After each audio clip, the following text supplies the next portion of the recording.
Pedagogy અધ્યયનશાસ્ત્ર. અધ્યાપનની વ્યાખ્યા શિક્ષકની શીખવાની કે જ્ઞાન આપવાની પ્રક્રિયાને અધ્યાપન કહેવાય. અધ્યયન વિદ્યાર્થીની શીખવાની પ્રક્રિયાને અધ્યયન કહેવાય. અધ્યયન અને અધ્યાપન સતત પરસ્પર જોડાયેલી પ્રક્રિયા છે. અધ્યાપન અને અધ્યયન પ્રક્રિયાના શાસ્ત્રીય અભ્યાસ પેડાગોજી કે અધ્યયન શાસ્ત્ર તરીકે ઓળખવામાં આવે છે. અધ્યયન શાસ્ત્ર કહેવાય છે. શિક્ષણ અને તેને અસર કરતા પાસાઓના અભ્યાસને શિક્ષણ શાસ્ત્ર કહે છે. કેળવણી બાળકમાં રહેલી સુષુપ્ત શક્તિને બહાર લાવી તેનો સર્વાંગી વિકાસ કરવાની પ્રક્રિયાને કેળવણી કહે છે. પશ્ચિમ સંસ્કૃતિઓમાં કેળવણીની વ્યાખ્યાઓમાં કુદરત દ્વારા મળતી કેળવણી એ જ સાચી કેળવણી એમ રૂસોએ કહ્યું. કેળવણીથી તંદુરસ્ત શરીરમાં તંદુરસ્ત મનનું ઘડતર થાય છે એરિસ્ટોટલે કહ્યું. કેળવણીની શરૂઆત પ્રથમ સોપાન ગર્ભાવસ્થાથી થાય. ઉદાહરણ તરીકે અભિમન્યુ. દ્વિતીય સોપાન શાળામાંથી શિક્ષક દ્વારા પહેલું છે. બીજું અભ્યાસક્રમ દ્વારા. ત્રીજું કઠિનતા મૂલ્ય દ્વારા. ચોથું આંતરક્રિયા દ્વારા. પાંચમું અધ્યયન અધ્યાપન પદ્ધતિ દ્વારા. છઠ્ઠું વિષયવસ્તુ દ્વારા અને સાતમું શાલેય પર્યાવરણ. કેળવણીના ધ્યેયના પ્રકારો બે છે. વ્યક્તિગત ધ્યેય વ્યક્તિ મહત્વનો અને સમાજ ગૌણ. સામાજિક ધ્યેય સમાજ મહત્વનો અને વ્યક્તિ ગૌણ હોય છે. ગાંધીજીનું શિક્ષણ દર્શન. ગાંધીજીનો જન્મ 2 ઓક્ટોબર 1869ના રોજ પોરબંદરમાં થયો. 1917માં સાબરમતી આશ્રમની સ્થાપના કરી. 1920માં ગુજરાત વિદ્યાપીઠની સ્થાપના કરી. 1937માં નઈ તાલીમના વિચારો કર્યા. ડૉક્ટર ઝાકીર હુસેનના પ્રમુખપદે વર્ધા યોજના સમિતિની સ્થાપના કરી. 1938માં બુનિયાદી શિક્ષણનો પ્રારંભ કર્યો. બુનિયાદી શિક્ષણ એટલે કે પાયાનું શિક્ષણ. નઈ તાલીમના વિવિધ નામો. એમાં પહેલું છે બુનિયાદી શિક્ષણ, બીજું વર્ધા શિક્ષણ યોજના, ત્રીજું જીવન શિક્ષણ, ચોથું પાયાની કેળવણી, પાંચમું બેઝિક એજ્યુકેશન અને છઠ્ઠું રાષ્ટ્રીય શિક્ષણ. પછી બુનિયાદી શિક્ષણના સિદ્ધાંતો. બુનિયાદી શિક્ષણના સિદ્ધાંતોમાં 7 વર્ષ સુધી મફત અને ફરજિયાત શિક્ષણ એ પહેલું. બીજું છે માતૃભાષામાં જ શિક્ષણ. ત્રીજું છે ઉપયોગો દ્વારા શિક્ષણ. ચોથું છે સમવાયી શિક્ષણ. પાંચમું સ્વાવલંબન શિક્ષણ.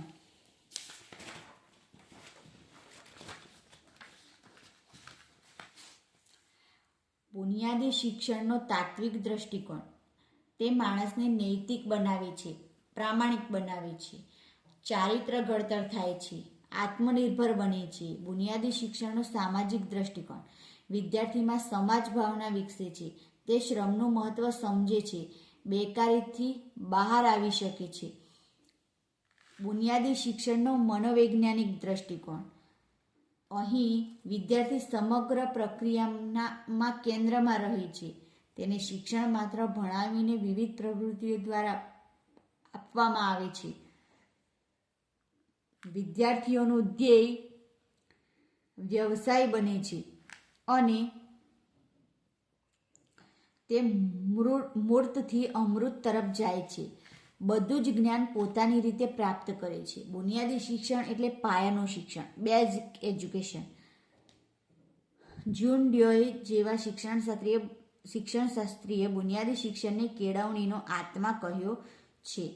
બુનિયાદી શિક્ષણનો પ્રારંભ 1938માં વર્ધા મુકામે મારવાડી વિદ્યાલયમાં થયો હતો, જે હાલમાં નવભારત વિદ્યાલય તરીકે ઓળખાય છે. રજત જયંતિ પ્રસંગ નિમિત્તે તારીખ 22 અને 23 ઓક્ટોબરે થયો હતો. શ્રી મન્નારાયણે ગાંધીજીની અધ્યક્ષતામાં રાષ્ટ્રીય કેળવણીકારીનું સંમેલન યોજાયું.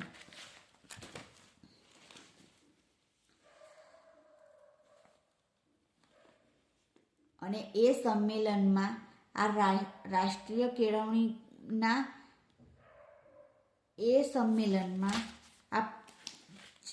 બુનિયાદી શિક્ષણના બીજ રોપાયા. આ સંમેલનમાં ગાંધીજીએ બુનિયાદી શિક્ષણના બીજ રોપ્યા. કેળવણીના સ્વરૂપો: ઔપચારિક શિક્ષણ અને અનૌપચારિક શિક્ષણ. ઔપચારિક શિક્ષણ નિશ્ચિત શાળા, કોલેજ કે યુનિવર્સિટીમાં અપાય છે. અનૌપચારિક શિક્ષણ નિશ્ચિત સંસ્થા ઉપરાંત સમાજ, ધર્મ, રાજ્ય, વર્તમાનપત્ર, લાઇબ્રેરી, ટેલિવિઝન કે લોકો સાથેના ચર્ચામાંથી મળે છે. ઔપચારિક શિક્ષણ સમય મર્યાદા નિશ્ચિત હોય છે, અલ્પ સમયમાં પ્રાપ્ત થાય છે, જ્યારે અનૌપચારિક શિક્ષણમાં સમય મર્યાદા નિશ્ચિત હોતી નથી, વધુ સમય માંગી લે છે. આ પ્રક્રિયા આજીવન પણ ચાલે છે. પછી ઔપચારિક શિક્ષણમાં નિશ્ચિત હેતુની સિદ્ધિ માટે પૂર્વ આયોજનબદ્ધ ચાલે છે, જ્યારે અનૌપચારિક શિક્ષણમાં હેતુપૂર્વકના આયોજન વગર ચાલે છે, અનાયાસ પ્રક્રિયા છે. ઔપચારિક શિક્ષણમાં અભ્યાસક્રમ નિશ્ચિત હોય છે, અનૌપચારિકમાં અભ્યાસક્રમ હોતો નથી. ઔપચારિક શિક્ષણ સભાનતાપૂર્વક થતી પ્રક્રિયા છે અને અનૌપચારિક શિક્ષણ ટેવના આધારે ઘડતર થાય છે. ઔપચારિક શિક્ષણમાં મૂલ્યાંકન ઔપચારિક રીતે થાય છે અને અનૌપચારિક શિક્ષણમાં મૂલ્યાંકન શક્ય નથી.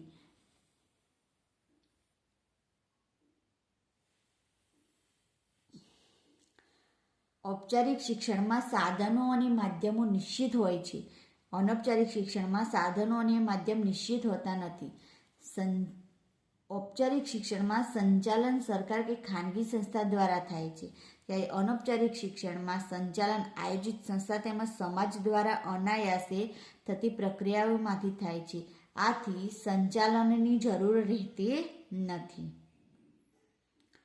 ઔપચારિક શિક્ષણ અલ્પ અસર ધરાવે છે, જ્યારે અનૌપચારિક શિક્ષણ ચિરંજીવી અસર ધરાવે છે. ઔપચારિક શિક્ષણ અલ્પ અસર ધરાવે છે, જ્યારે અનૌપચારિક શિક્ષણ ચિરંજીવી અસર ધરાવે છે.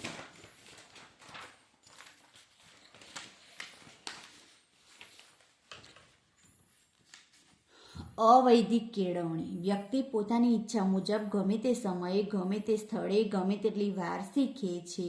આવી કેળવણીને અવૈધિક કેળવણી કહે છે. ઉદાહરણ તરીકે ઈ-લર્નિંગ. પછી નિરંતર કેળવણી. નિરંતર કેળવણીનો જન્મ અમેરિકામાં થયો. નિરંતર કેળવણીને પૂરક કેળવણી પણ કહે છે. નિરંતર કેળવણીના હેતુઓમાં માણસની શક્તિનો આવિષ્કાર, સમસ્યા અભિમુખ દ્રષ્ટિકોણ કેળવવો, વ્યક્તિ સમાજને ઉપયોગી બને છે, નેતાગીરી નિર્ણય શક્તિનો વિકાસ થાય છે, હકારાત્મક અભિગમ કેળવવો, વ્યક્તિ વિકાસ અને સામાજિક વિકાસ થાય છે, આધુનિક લોકશાહી વ્યવસાય ફાળો આપવા માટે ભણતા અને ન ભણતા વ્યક્તિ અધૂરા છોડેલા અભ્યાસને ફરી શરૂ કરી શકે છે. કઈ કેળવણીમાં? તો નિરંતર કેળવણીમાં, જેમાં સેમિનાર, કોન્ફરન્સ, પત્રવ્યવહાર, તાલીમ, સાધ્ય વર્ગો, રેડિયો, ટીવી, સામાજિક સંમેલનો મારફતે શિક્ષણ અપાય છે. પછી દૂરવર્તી કેળવણી. આ એવી કેળવણી છે કે જેમાં વિદ્યાર્થી ઘરે બેઠા ભણી શકે છે. વિદ્યાર્થી શિક્ષક વ્યવહાર કૃત્રિમ હોય છે. દાખલા તરીકે એક્સટર્નલ એજ્યુકેશન. પછી શિક્ષણની વિચારધારાઓ 3 છે: પ્રકૃતિવાદ, વ્યવહારવાદ અને આદર્શવાદ.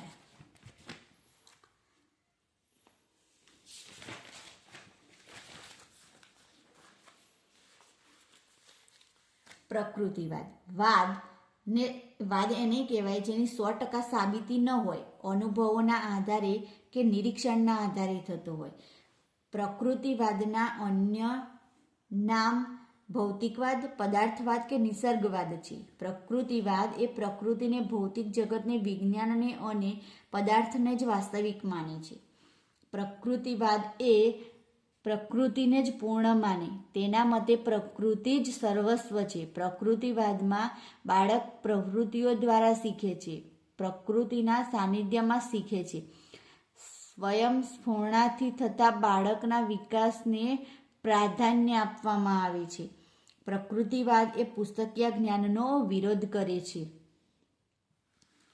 પ્રકૃતિવાદના ચિંતકો, એમાં જીન જેક રૂસો છે, એ પ્રકૃતિવાદના પિતા છે, મુખ્ય પ્રણેતા છે. પછી એમાં બીજા Herbert Spencer, Lady Montessori, Froebel, પિયાજે, એરિસ્ટોટલ, પેસ્ટોલોજી અને ભારતીય ચિંતકોમાં મહાત્મા ગાંધી, રવિન્દ્રનાથ ટાગોર અને ગીજુભાઈ બધેગા છે. પછી પ્રકૃતિવાદની પરિભાષાઓ. પ્રકૃતિવાદ એ એક એવો સિદ્ધાંત છે જે ઈશ્વરને પ્રકૃતિથી અલગ કરે છે, આત્માને ભૌતિકવાદના તાંબામાં મૂકે છે. જેમ્સ વોર્ડે વ્યાખ્યા આપી. પ્રકૃતિ સત્તા છે, સંસ્કૃતિ વિકૃતિ છે. બાળક એ સંસ્કૃતિનું નહીં પણ પ્રકૃતિનો ભાગ છે, એવું રૂસોએ કહ્યું. પ્રકૃતિવાદના હેતુઓ: પૂર્ણ માનવ બનાવવો અને પૂર્ણ જીવન માટે તૈયાર કરવો. બીજો, પરિસ્થિતિઓ સાથે અનુકૂલન સાધવાનો હેતુ. ત્રીજો, વ્યક્તિના સ્વાતંત્ર્ય વિકાસનો હેતુ. ચોથો, વ્યક્તિને જીવન સંઘર્ષ માટે તૈયાર કરવો. પાંચમો, પ્રાકૃતિક વિકાસ થાય. પછી છઠ્ઠો, પ્રસન્નતા અને સુખની પ્રાપ્તિ થાય. અને સાતમો, વાતાવરણ સાથે અનુકૂલન સાધે. પ્રકૃતિવાદના અભ્યાસક્રમમાં વ્યક્તિ તફાવતો અનુસાર ક્રિયા દ્વારા શિક્ષણ, અનુભવ દ્વારા શિક્ષણ, રમતગમત દ્વારા શિક્ષણ અને માનસિક શારીરિક વિકાસના ક્રમશઃ તબક્કા અનુસાર શિક્ષણ આપવામાં આવે છે. પ્રકૃતિવાદની વિશેષતાઓ: પ્રકૃતિ તરફ પાછા વળો સૂત્ર રૂસોએ આપ્યું. પુસ્તકીય જ્ઞાનનો વિરોધ: શિક્ષણનું સ્થાન ગૌણ હોય છે. બાળ કેન્દ્રી શિક્ષણ: બાળકને સ્વતંત્રતા મળવી જોઈએ.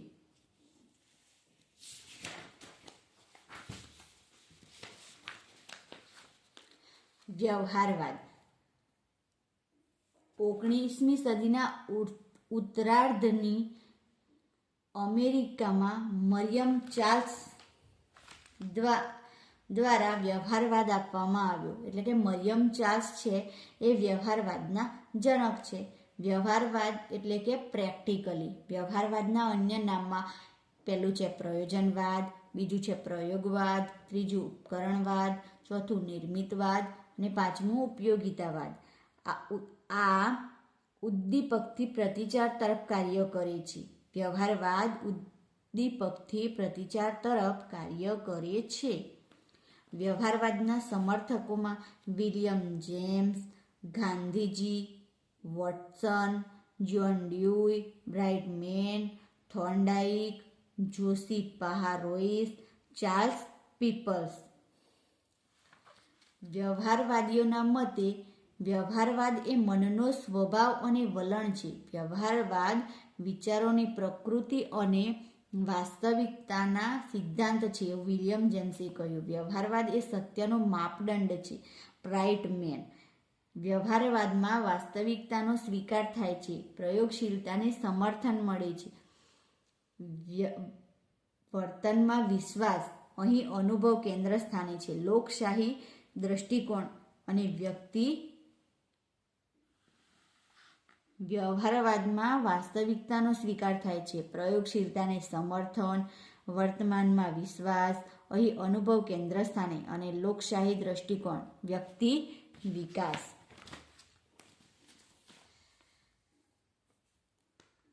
અધ્યયન અને અધ્યાપન પદ્ધતિ: પ્રોજેક્ટ દ્વારા, ચર્ચા પદ્ધતિ દ્વારા અને પરિસંવાદ પદ્ધતિ દ્વારા, જૂથ અભ્યાસ પદ્ધતિ અને વર્કશોપ. જ્ઞાનની અખંડિતતા જળવાઈ રહે તેવી પદ્ધતિ. વસ્તુ દ્વારા શિક્ષણ, સમસ્યા ઉકેલ પદ્ધતિ દ્વારા શિક્ષણ. દાખલા તરીકે ટાસ્ક આપીને શિક્ષણ કે જ્ઞાન મેળવવું. કેળવણીના ધ્યેયો: નવા જ્ઞાન અને નવા મૂલ્યોના સર્જન કરવાની શક્તિ કેળવવી. બુદ્ધિ ઉપયોગથી અને વૈજ્ઞાનિક અભિગમથી સમસ્યાઓનો ઉકેલ મેળવવાની શક્તિ વિકસાવવી. વ્યક્તિ અને સમાજની પ્રગતિમાં ફાળો આપી શકે તેવું શિક્ષણ. સામાજિક અનુકૂલન: બાળકોને તંદુરસ્તી પ્રત્યે સભાનતા કેળવવી. વ્યાવસાયિક કૌશલ્ય વિકસે તેવું શિક્ષણ. લોકશાહીનું સિંચન. ઉત્તમ જીવનના અનુભવોમાં અભ્યાસક્રમમાં જીવન ઉપયોગી વિષયોની અગ્રિમતા. સમગ્ર અભ્યાસક્રમમાં પ્રવૃત્તિ કેન્દ્ર અને વિદ્યાર્થી કેન્દ્રી હોવો જોઈએ, વ્યવસાયલક્ષી જોઈએ, અભ્યાસક્રમમાં માતૃભાષાનું સૌથી વધુ મહત્વ છે, પૂર્વ નિર્ધારિત ન હોવો જોઈએ, ગતિશીલ હોવો જોઈએ, બાળકની અભિરુચિ, અનુભવ અને અપેક્ષાને સંતોષે તેવો હોવો જોઈએ.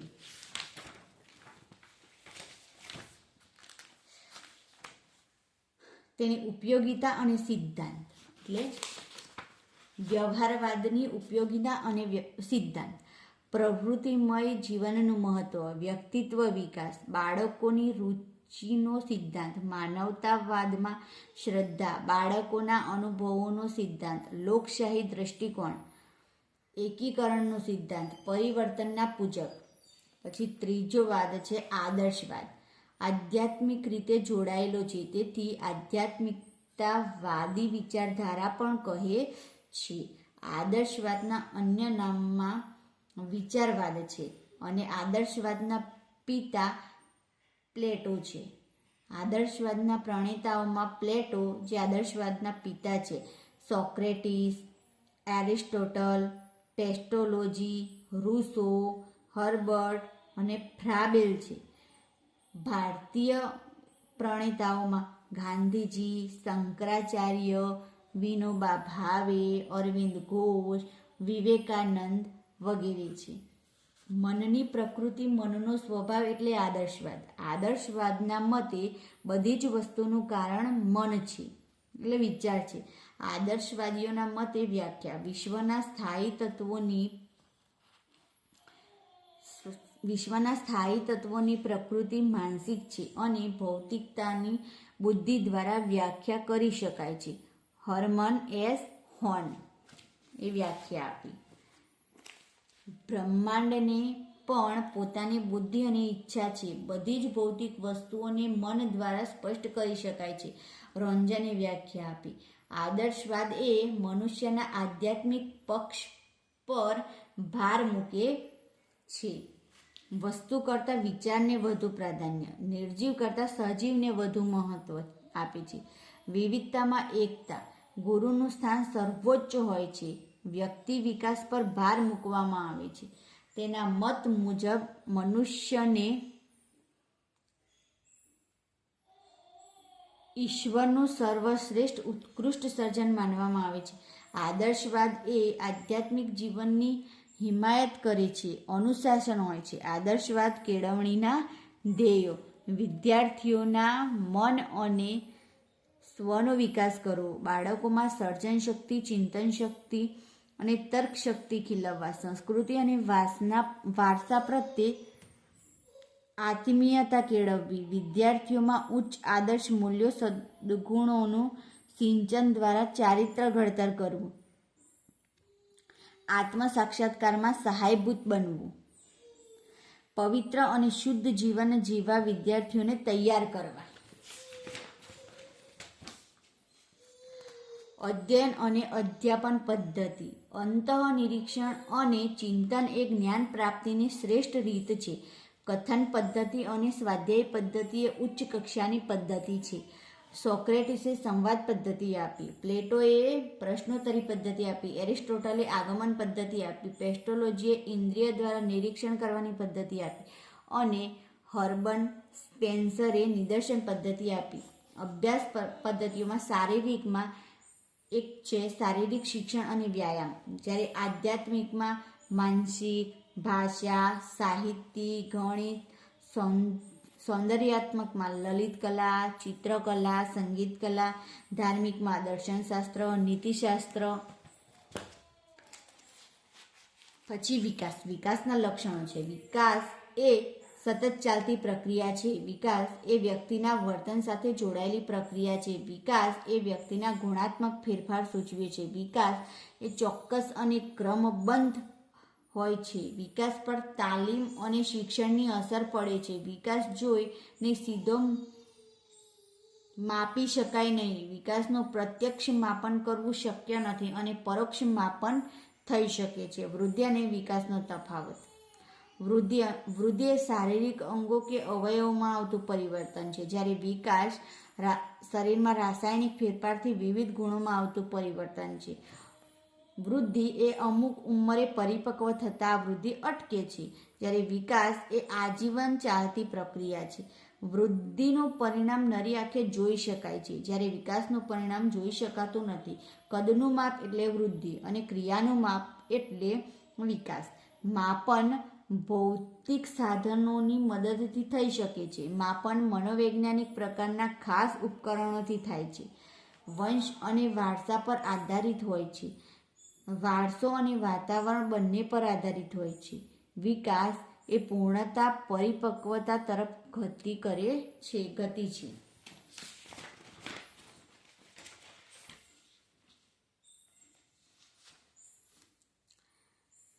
તરુણાવસ્થા 12 થી 20 વર્ષ માનવ જીવનનો સંક્રાંતિકાળ એટલે તરુણાવસ્થા. માનવ જીવનમાં ઝંઝાવાત અને સંઘર્ષનો સમયગાળો એટલે તરુણાવસ્થા. તરુણાવસ્થાની વ્યાખ્યાઓ. તરુણાવસ્થા એ પ્રત્યેક વ્યક્તિના જીવનનો એવો સમયગાળો છે જે કિશોરાવસ્થાના અંતમાં શરૂ થાય છે અને યુવાવસ્થાના પ્રારંભમાં પૂરો થાય છે.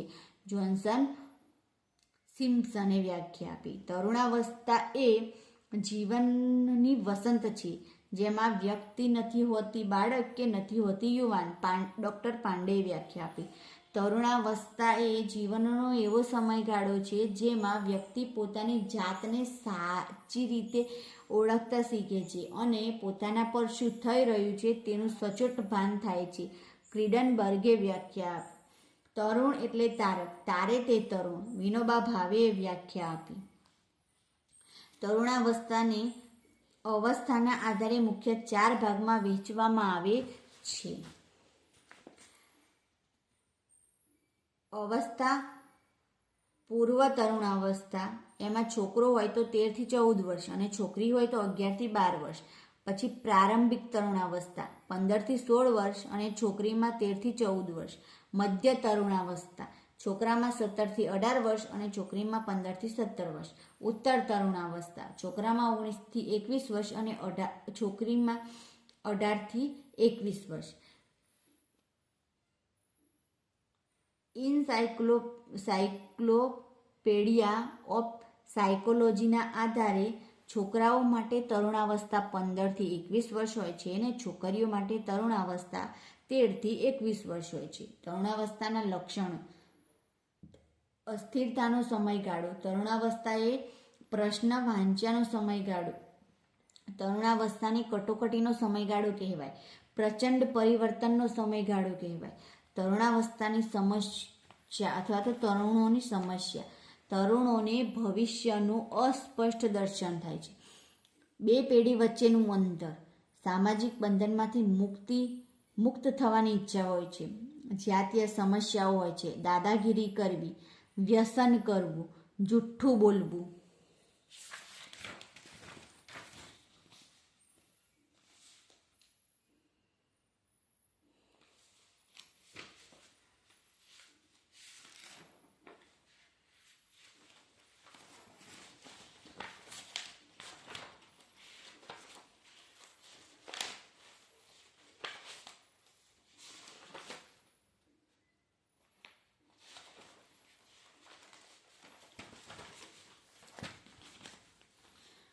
વર્ગ વ્યવહારના ઘટકો.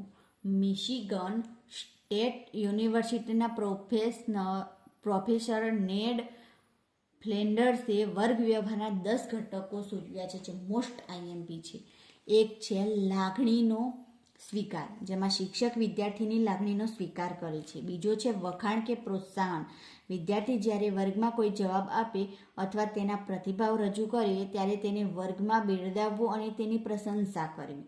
ત્રીજો છે વિચારનો સ્વીકાર. વિદ્યાર્થીએ આપેલા વિચારો સ્વીકારવા.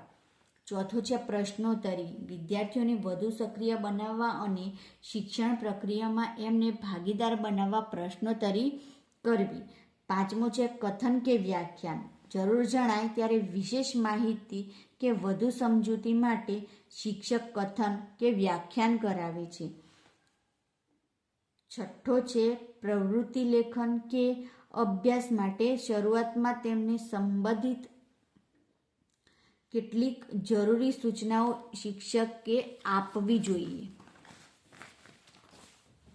પછી 7મો છે ટીકા કરવી કે સત્તા પ્રસ્થાપિત કરવી. શિક્ષક ક્યારેય પોતાનો અહમ સંતોષવા માટે સત્તા પ્રસ્થાપિત કરે છે. ઉદાહરણ તરીકે તારા કરતાં મને વધુ આવડે છે, તારા જેટલા વર્ષ થયા છે તેટલા વર્ષથી હું ભણાવું છું, હું ડબલ PhD છું. 8મો જવાબ લેવો. વિદ્યાર્થી પાસેથી જવાબ લેવાની ઉત્તમ પદ્ધતિ કેળવવી જોઈએ. 9મો છે પહેલ કરવી. અમુક બાબતો સમજાતી ન હોય અથવા જવાબો આપવામાં વિદ્યાર્થી સંકોચન અનુભવતો હોય ત્યારે હંમેશા શિક્ષક દ્વારા પહેલ થવી જોઈએ. શાંતિ કે મૂંઝવણની સ્થિતિ. વર્ગખંડમાં વિદ્યાર્થીઓને શાંત રાખવા માટે શિક્ષક પોતે અચાનક શાંત થઈ જાય છે અને બોલતા અટકી જાય છે.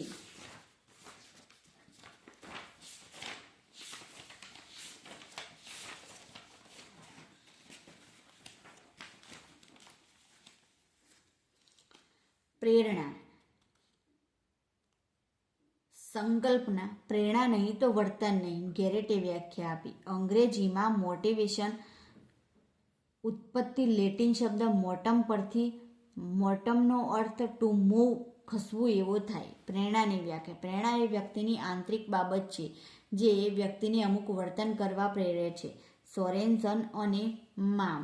પ્રેરણા એટલે આંતરિક જરૂરિયાતમાંથી ઉદ્ભવેલું અને તે જરૂરિયાત સંતુષ્ટ થાય તેવા લક્ષ્યો પર અભિમુખ બનેલું વર્તન. સીટી મોર્ગને વ્યાખ્યા આપી. પ્રેરણા એ મનુષ્યની એવી નિશ્ચિત પરિસ્થિતિ કે એવું નિશ્ચિત પરિબળ છે જે માનવને પ્રવૃત્તિ પ્રત્યે પ્રેરે છે અને પ્રવૃત્તિને ટકાવી રાખે છે.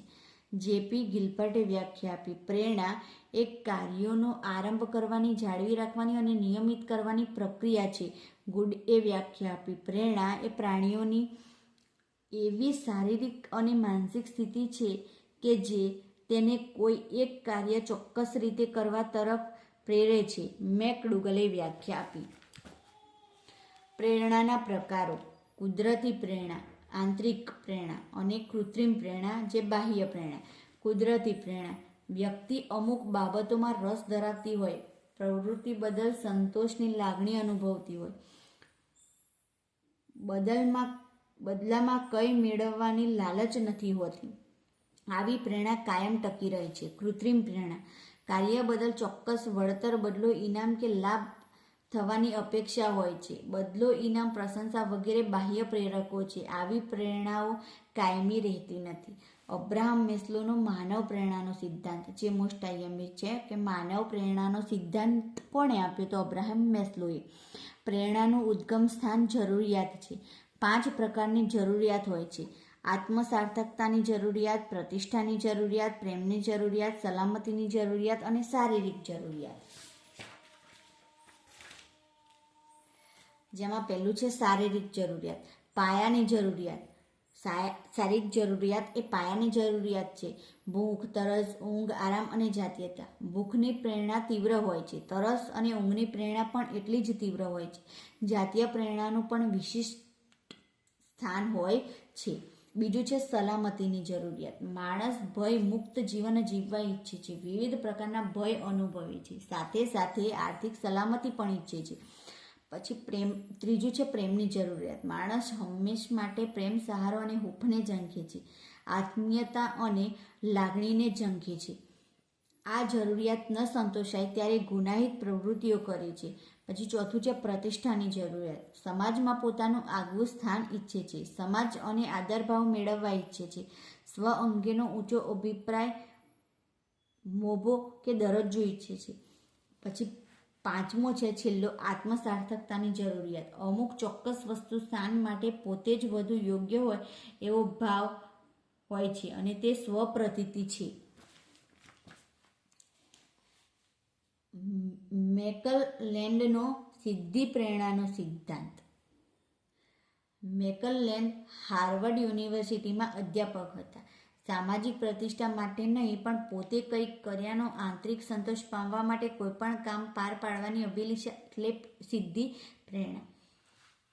પછી મેકડુગલનો સહજ વૃત્તિનો સિદ્ધાંત. દરેક વ્યક્તિમાં જન્મથી જ અમુક સહજ વૃત્તિઓ રહેલ હોય છે, જેમ કે ભાષા, ક્રોધ, ઘૃણા, કરુણા વગેરે. દરેક વ્યક્તિઓમાં વત્તા ઓછા પ્રમાણમાં જોવા મળે છે. આ સિદ્ધાંત સર્વ સ્વીકૃત નથી. પછી સિગ્મન્ડ ફ્રોઈડની વિચારસરણી 1856 થી 1939. માનવ વર્તનમાં અજાગ્રત મનનો ફાળો હોય છે. અજાગ્રત મન 75% ભાગ રોકે છે. માનવ વર્તનને સમજવા અજાગ્રત મનને સમજવું પડે છે. અજાગ્રત મનનો સિદ્ધાંત સિગ્મન્ડ ફ્રોઈડે આપ્યો. પછી સીટી મોર્ગનનું પ્રેરણા ચક્ર.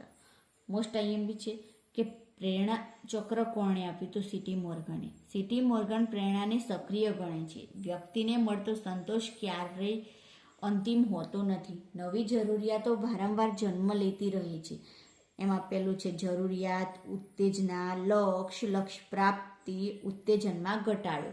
પહેલું છે જરૂરિયાત, બીજું છે ઉત્તેજના, ત્રીજું છે લક્ષ્ય, ચોથું છે લક્ષ્ય પ્રાપ્તિ અને પાંચમું છે ઉત્તેજનમાં ઘટાડો.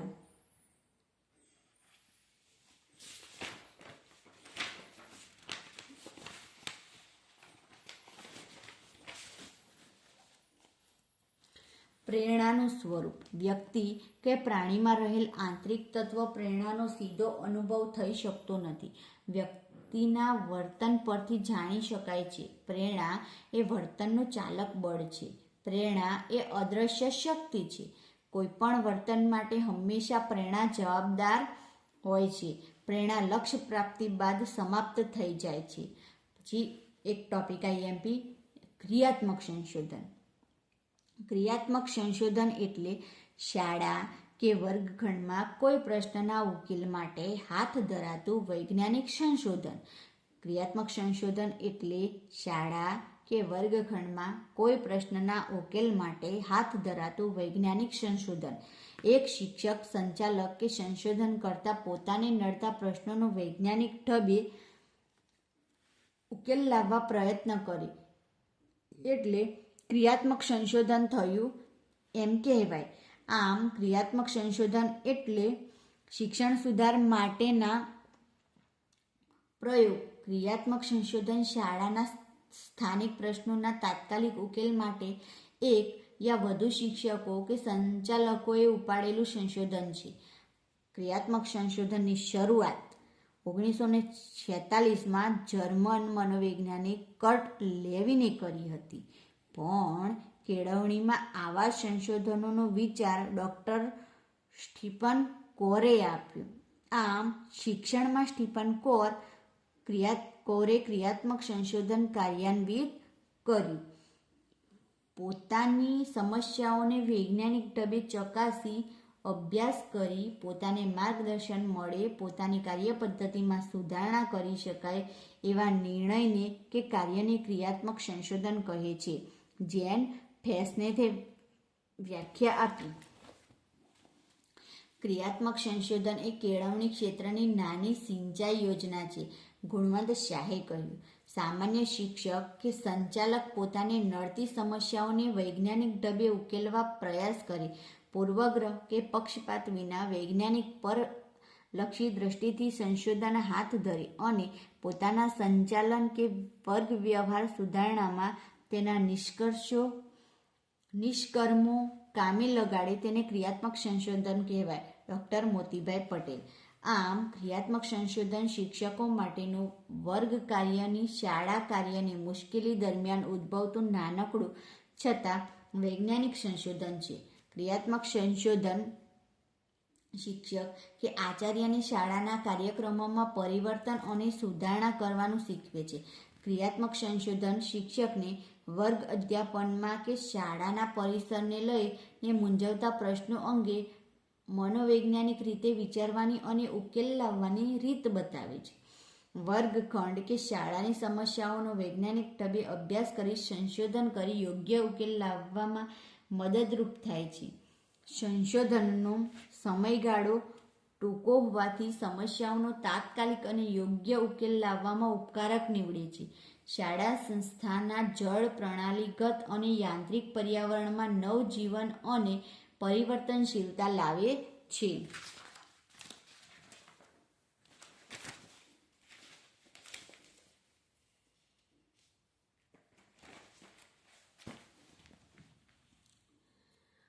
પ્રયોગ કાર્ય વ્યવહારિક હોવાથી તેનું મૂલ્યાંકન શક્ય બને છે. અનુકાર્ય પણ થઈ શકે છે. વૈજ્ઞાનિક રીતે સંશોધન કરવાની દ્રષ્ટિ કેળવાય છે. શાળા વર્ગ સુધારણાનું સ્તર ઊંચું આવે છે. સર્વગ્રાહી મૂલ્યાંકનની જરૂરિયાત. યશપાલ કમિટીએ 1992માં પોતાના અહેવાલમાં ભાર વગરના ભણતર પર ભાર મૂક્યો. ગુજરાતમાં પણ વિદ્યાર્થીઓના ભણતરનો બોજ ઘટાડવા અત્યાર સુધીમાં પાઠ્યપુસ્તકો, અભ્યાસક્રમો, શિક્ષણનું માળખું, પરીક્ષા પદ્ધતિ વગેરે શિક્ષણના ક્ષેત્રોમાં વિવિધ સુધારા દાખલ કર્યા.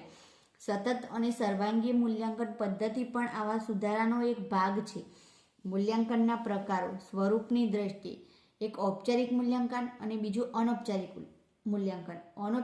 ઔપચારિક મૂલ્યાંકન નક્કી કરેલ સમયે, સ્થળે, ચોક્કસ આયોજન પ્રમાણે વિધિસર થતા મૂલ્યાંકનને ઔપચારિક મૂલ્યાંકન કહે છે. આ મૂલ્યાંકનમાં ચોકસાઈ વધુ આવે છે. સામાન્ય રીતે સાપ્તાહિક, માસિક, સત્રાંત, પૂર્વવાર્ષિક અને વાર્ષિક પરીક્ષા ઔપચારિક મૂલ્યાંકન છે. ચોક્કસ સમયગાળા પછી આ પ્રકારનું મૂલ્યાંકન કરવામાં આવે છે. આ પ્રકારના મૂલ્યાંકનમાં બાળક સજાગ રહે છે. આ પ્રકારના મૂલ્યાંકન બાદ વિદ્યાર્થીઓમાં રહેલી કચાશને ઉપચારાત્મક શિક્ષણ દ્વારા દૂર કરી શકાય છે. પછી અનૌપચારિક મૂલ્યાંકન. આ મૂલ્યાંકન અવિધિસર પ્રકારનું છે. આ મૂલ્યાંકન માટે ચોક્કસ સમય, સ્થળ નક્કી હોતા નથી. વર્ગ શિક્ષણ દરમિયાન સ્વાધ્યાય, તપાસણી, મૌખિક પ્રશ્નોત્તરી, સહઅભ્યાસિક પ્રવૃત્તિઓ દ્વારા વિવિધ પ્રવૃત્તિનો ઉપયોગ કરી આ પ્રકારનું મૂલ્યાંકન થઈ શકે છે. પ્રક્રિયાની દ્રષ્ટિએ મૂલ્યાંકન એક લેખિત મૂલ્યાંકન, મૌખિક મૂલ્યાંકન અને ક્રિયાત્મક મૂલ્યાંકન. સમયની દ્રષ્ટિએ મૂલ્યાંકનના પ્રકાર એક સતત મૂલ્યાંકન અને એક સાર્વત્રિક મૂલ્યાંકન.